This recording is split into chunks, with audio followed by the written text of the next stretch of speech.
Oh, look, a new shirt. Yeah, $15 at Sam's Club. Hey, I'm a big spender. $15 shirt. Would never buy clothing from Sam's Club, but it was cheap and I really liked it. I like those silky nylon shirts, right? For some reason. Well, they're nice in the summertime when it's like blasting hot. There would be an enormous amount of people actually that would be out of a job if some advanced alien race landed and, put basically all of science into like a little note card, front side and back side. Interestingly enough, I made something like that 2 years ago. Most of it was about metaphysics. Rather than physics, however, I could do that with objective reality, i.e. physics. It'd be really easy. A lot of people would be out of a job. If you could explain the entirety, the primer, or like on a map it's called the legend. The legend lets you see things. Like what's this little teepee mean on the thing there? Well, it's like a campsite. That's what that means. You explain all of that to a teenager. So it'd be the great galactic what if. Humans love to complicate things. And we actually have to, before getting into this, make a bold yet completely undeniable rational statement. That statement being that nature necessitatively must be that simple. I've kind of humorously said, hairy armpit chick with a hemp skirt and muddy feet, and that's not this literal person, natura naturans or Mother Nature, but it has to be that simple. Human beings have gotten most things wrong. I can actually say that standing on the shoulders of giants, I've seen a whole lot further, and by standing on all their shoulders, I've really seen very far. And it is divinely simple, and it's awe-inspiringly simple. And then you have to find analogies and ways to explain it to people, or especially like to a young person, not that I'm talking to young people now at all. Like this idea of dimensions, of course this is new in science fiction, the multiverse nonsense and whatnot. Like, you have the first and second and third and fourth and fifth, and they've come up with all sorts of new dimensions. There's the quantum dimension, completely ridiculous. This is not a word that any logical, rational scientist has ever used because it has nothing to do with nature. It comes from the premise and the religion of atomism, particleism really, but I'm not interested in discussing quantum. This idea of dimension, I like to go down a laundry list and make it really simple and quick. This covers most everything. There are not multiple dimensions. Fundamentally, there's only one dimension. Really two, but since the other one is non-Cartesian, it has no demonstrable value on an XYZ graph. So can we call that a dimension? There's spatial towards space, i.e. a force vector, and counterspatial. And this also, too, talk about this in a second, explains why all lines of force and movement of masses and planets and so on and so forth are curved. There's no straight lines in the universe. Not even one. Everything is curvilinear because everything follows actually a conjugate geometry. And this is the yin and the yang of the entire universe. Male, female, yin, yang, magnetic, dielectric, but I've talked about that endlessly. So really there's only one dimension, that's spatial. We can't say length, width, and depth or different dimensions. I mean, that's just completely ludicrous. I mean, advanced aliens would look at us like we were, butt-scratching apes to think something that incredibly stupid. So, one dimension. Well, that's about as simple as it gets. What would be the other dimension then, since everything is curved? That would be anti-dimensional. That would be really a lot more accurate than saying counter space. Anti-dimensional. Well, that makes it simple. It's dimensional, and then there's anti-dimensional. The other dimension is not a dimension because for something to be dimensional, it has to have length, width, depth values on a Cartesian coordinate. So we've eliminated out these multiple dimensions and nonsense. Space and time are not things themselves. Human beings love to reify things that don't exist, including space. Space is no different than a shadow. Stand in a shadow, you'll feel cold, and this, of course, makes ignorant human beings think a shadow is something. But a shadow is not anything. It's an absence of something. Space is the impotency of energy. It's literally the after effect of a force vector that extrapolates out to torus, the only force in the entire universe, which, of course, is magnetism. Time is only a measure of these Cartesian masses and magnitudes. So we've eliminated out space-time reification vis-a-vis relativity and quantum, because these are not things at all. Once again, concept reifications. And Nikola Tesla accurately said that light was nothing other than a sound wave in the ether. Every human being on this earth, literally every one, except for like maybe a dozen or so, somewhere around there, suffers the delusion that light is an emission, it's a wave, a particle, it has a speed, and it's not a speed at all. And I could actually explain it to youngsters. It would take like maybe a third of a day, talking about a rate of induction, just like waves or pistons in the water. Waves aren't traveling this way until they get to shore, and they do, break over and move, but waves are not moving this way. They're actually disturbance where this medium disturbs that medium, and they're all connected as the medium itself. We're looking at the epiphenomena, or the waves of water on the top of the ocean, but sound is not an emission. It's a disturbance of the oxygen and nitrogen. Well, the speed of sound, therefore, is traveling from here to here. Every human being suffers that delusion. So we can eliminate out speed. We can eliminate out this atomistic, irrational nonsense about light. Completely impossible. So explaining light as a sound wave in the ether, which is what Nikola Tesla said, makes things super, super simple. And then, literally, you can explain every phenomena of light if you really know what it is. But thinking it's a wave and a particle and a photon and a duality and that it's traveling, all of that convolutes things. And all of quantum is based upon their incorrect understanding. And so is relativity, their incorrect understanding of light. So fundamentally there's only force and inertia, just as there's only dimension and anti-dimension, or spatial and counterspatial. There's that which creates space, i.e. force vector, which is curvilinear. And why is it curvilinear? I'll talk about that here in a second. It either creates space or it destroys space. Objects are never accelerating towards one another, rather towards a null point between both. This makes explaining gravity super easy. The one thing they'll give credit for, because saying you don't know is way wiser than making up poppycock, like relativists and quantum atomists do. They say, well, it's a fabric, space is like a fabric, and, space-time is curved, like curving fabric, and it's just completely ridiculous. Absolutely irrational, nonsensical. It doesn't explain the observed phenomena. There are no straight lines in the universe because all force vectors are temporal anomalies, you should say force anomalies or spatial anomalies that curve towards anti-dimension, or you could say curve towards counterspace. This idea of electrons, if only get in a circular argument with these atomists because they think everything is a bumping particle. There's no such thing as an electron particle. That's not me saying that, by the way. Tesla said that. Maxwell said that. J.J. Thomson, accurately, the so-called discoverer of the phenomena, he accurately said what a so-called electron is. There's no such thing as a photon either. It's a conceptual abstraction. If you're a hammer, everything's a nail. If you're an atomist, everything's a particle. He accurately said what an electron is, which is 1 unit of dielectric induction. Every branch of science accurately says that all free neutrons, when they're emitted due to like nuclear radiation, for example, become protons spontaneously. In other words, what we call a neutron is a phase variance of a proton. This means that there's only one fundamental particle in the universe, that which we call a proton.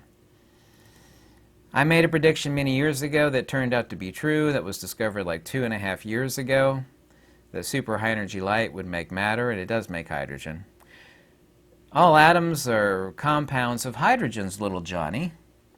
And hydrogen itself is a super high circular frequency. I've explained this before. I can't get into it in this video. This video would take forever. Circular frequency of light. Super high energy light. That's what hydrogen is. All atoms, whether it be gold or silver or copper or anything, is a compound of hydrogen. Multiplicative variant of hydrogen, compounded due to fusion, fission interaction, nuclear interactions with stars, which actually create denser and denser compounds that actually stirs up multiplicatives of hydrogen. You know, helium, lithium, steel. That's, of course, where a nuclear reaction stops in any star. So, the only force in the universe is magnetism.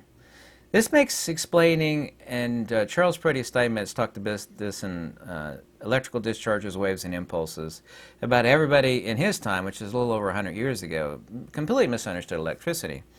If you understand electricity as a multiplicative variant modality of dielectricity and magnetism, explaining electricity becomes really simple. Little Johnny, you can explain it to anybody, including a kid.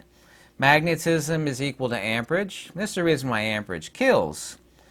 Magnetism is the fundamental force vector of the entire universe. Dielectricity is equal to voltage. Magnetism equals amperage. Dielectricity equals voltage. These two in union operate as the electrical circuit. And electricity is a circuit, and it's a compound circuit. It makes also, too, a grand unified theory infinitely more easy. Both of these things together, phi times psi equals Q in Planck of electrification, makes explaining electricity really easy. It makes every observed phenomena of electricity super easy. It makes explaining how an electromagnet works really, really, really easy. That coil dumps the dielectric component, manifests a super huge, powerful magnetic field. This is how an electromagnet works, little Johnny. You pump in electricity, you send it through a type of arch form, in this case a coil, and the coil dumps all of dielectricity's energy, because that's what magnetism is, the dielectric field. Magnetism might be ice, for example. You throw water at somebody, no big deal, right? Analogously, throw water. Take the same water and you freeze it, and if you were to throw it at somebody, you could really, really, really hurt them. So magnetism, we would say, like if you take the energy out of liquid water, which is what magnetism is, the dielectric field, you take the energy out of water, you slow down the molecule, and amazingly enough, it gets hard like a rock, and it becomes something that you can actually use as a form of force, right? So, Johnny, a coil, which is an arch form, when you send electricity through it, is a type of arch form that converts the dielectricity into magnetism. Magnetism is dielectricity, a loss of energy. And this is how an electromagnet works, little Johnny. See, it took me like 15 seconds to explain how an electromagnet works. Other books and videos will take hours, and they still won't tell you how an electromagnet works, for example. So if you understand what electricity fundamentally is, you can explain the universe a lot easier. So, isn't it simple? If you can't explain it to a teenager, with a half a brain, then you don't understand it. You've complicated it, you've convoluted it. Mother Nature really is that hairy armpit chick with muddy feet. It's simple. She only understands inertia and acceleration and force in motion. Everything is simplex, super simplex, pressure mediation. So, explaining point source energy. This is the secret of so-called anti-gravity devices. It's the secret of AC generators. It's the secret of a black hole. It's the secret of a magnet. It's the secret of a laser. It's the secret of a reflector telescope. It's the secret of a magnifying glass. How would you explain point source energy to little Johnny or little Susie, whatever? Well, little Johnny, little Susie, point source energy requires an arch form geometry. Point source, making it really simple, is basically a tear or a hole in counter space that lets the ether modality pour through, because an AC generator doesn't generate power, it manifests it. How does an AC generator manifest power? Huge distinction. Well, it is an arch form that basically, and it doesn't rip something like you're ripping space-time, that idiocy of science fiction. It creates a hole in counter space for an electrical modality to manifest. This is how an AC generator works. You turn that arch form with respect to time, and basically an AC generator is an inside-out magnet. You have the plane of dielectric reflection on the outside, and you have the magnetism on the inside. A magnet works just the opposite. The dielectric is at the center and at the plane of inertia, and the magnetism is around it. Wow! This makes explaining an AC generator, which is not a generator, really, really, really, really easy. So point source energy is a tear or a hole in counter space that lets the ether modality pour through. Point source energy is multiplicative because it comes from a counterspatial point or a tear in the static ether. The same reason why LEDs make up like 98% of lasers is the same reason why LED illumination is really, really bad for your eyes. LEDs are point source light. LEDs are super, super little tiny. You get take an LED light like super this big, it'll put out infinite amounts of lumens of light. You know, those super, I don't have one here, I got tons of them. Super, super powerful flashlights. It's got a little chip like that basically never burns out. It's quasi point source light. There's a reason why LEDs, if you understand nature, you can explain everything really simple. Even little Johnny and little Susie could grasp it. Really, really simple. Point source. All the secrets of the universe yet undiscovered by humanity, by the way, are based in point source. So point source energy is this multiplicative because it comes from a counterspatial point or a tear in the ether. By the way, what makes up a magnet is not quantitative, it is qualitative. They're quantitatively identical, exactly identical. Same number of atoms, same makeup, like neodymium iron boron, for example, any type of magnet, samarium, cobalt, ferrite. They're qualitatively different. This is the same reason why a 5-watt light bulb is like super useless. Useless. Yet a 5-watt laser will blind you, it's dangerous, it will burn a hole in your bum. I mean, it's dangerous. I have a 5-watt blue laser. That sucker is wickedly dangerous. Nobody's afraid of a 5-watt light bulb, little Johnny. But anybody with a half a brain is scared to death of getting blinded or hurt by a 5-watt laser. Really powerful. Not super powerful, but I mean, it will hurt you. Especially if it's blue frequency or like ultraviolet. Man, ultraviolet is really dangerous. My buddy has one. That sucker is, I don't even want to be near it when he turns it on. So, atoms, the fundamental particles, super high energy light. This little Johnny, little Susie, this is the reason why gamma radiation is the most dangerous type of light, because gamma radiation is light. You got visible light here, and way up here we have gamma radiation, and way beyond that we have a circular frequency, non-propagating, where we have the photon, technically hydrogen. Gamma radiation breaks apart your DNA. It acts almost like matter. Same reason why LEDs, lights are so bad for your eyes is the same reason why super high frequency gamma radiation is so dangerous. It almost acts, even though it is super high energy light and passes through your body like it was nothing. It breaks apart your DNA, it causes all types of havoc. It acts like matter. That's because the capacitance is high. As capacitance goes up, volume goes down. Volume is always equal to magnetism, is always equal to amperage. If it's counterspatial, it's equal to energy. It's equal to dielectric. It's equal to power. If it's spatial, it's also dangerous, but it is then a force vector. Anything that is of space is magnetism, and of course the fundamental force of the universe is magnetism. Spatial and counterspatial. Instead of saying counterspatial, we could say anti-dimensional. You could say 0 point. Who cares what you want to call it? Mother Nature certainly doesn't care. So explaining atoms become incredibly easy. Explaining the so-called black hole becomes incredibly easy. Explaining galactic jets at the center of black holes emitting out trillions and trillions of tons of hydrogen, which is just super high energy light, becomes really, really simple. Negative charge? Walter Russell accurately said there's no such thing as a negative charge. That's ridiculous. That's a discharge. Negative charge? That's like saying I'm negatively pregnant or something. You know, that's a wrong analogy. You know, not meaning me. Obviously, I can't get pregnant. It's just ridiculous. Negative charge. Get the negative term. Oh, you mean the discharge node, where energy vanishes and it gets absorbed into the circuit, and it vanishes in counter space. The discharge node. Yeah, well, you can call it that if you want. We call it the negative charge. There's no such thing as a negative charge. There's charge and there's the dissipation of charge. This makes explaining how something grounds itself. All ground is a crazy word to refer to counter space or anti-dimensionality of an energy circuit. The circuit must be grounded. Once that happens, the circuit's complete.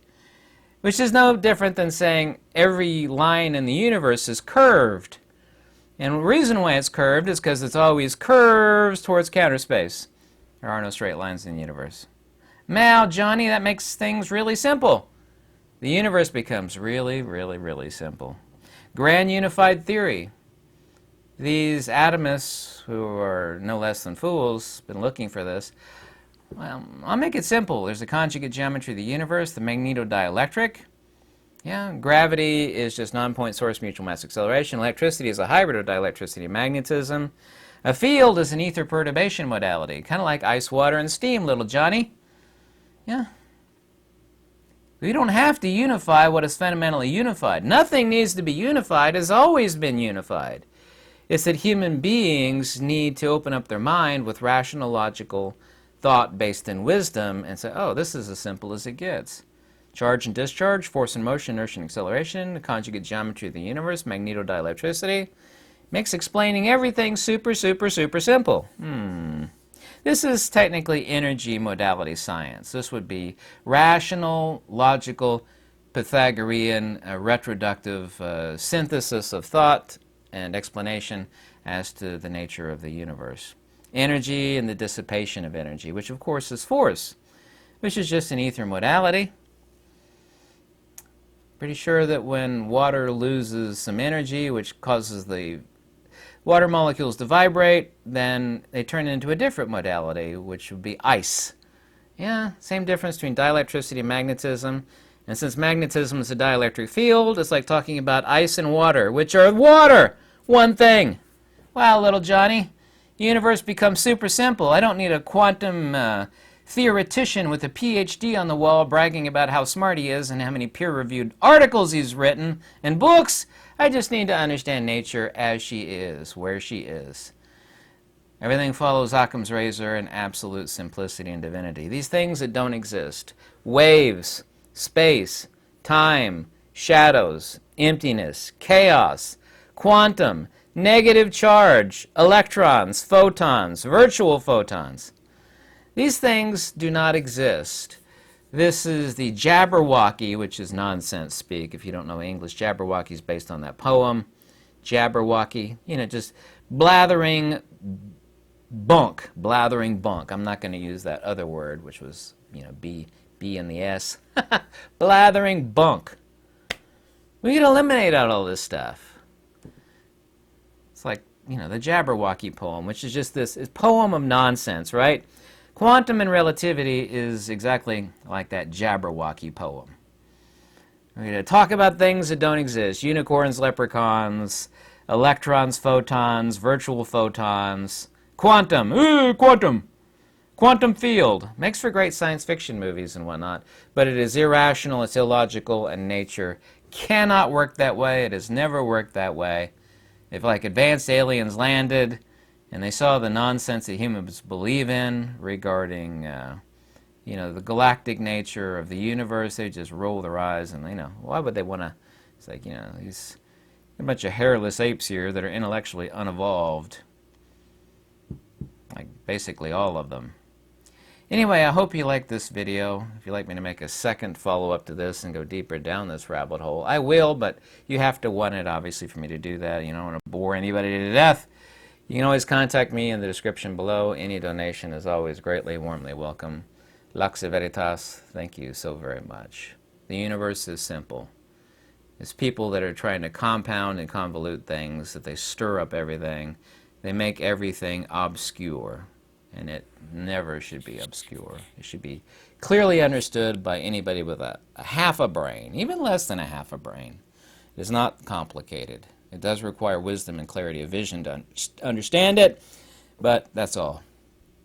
Thanks.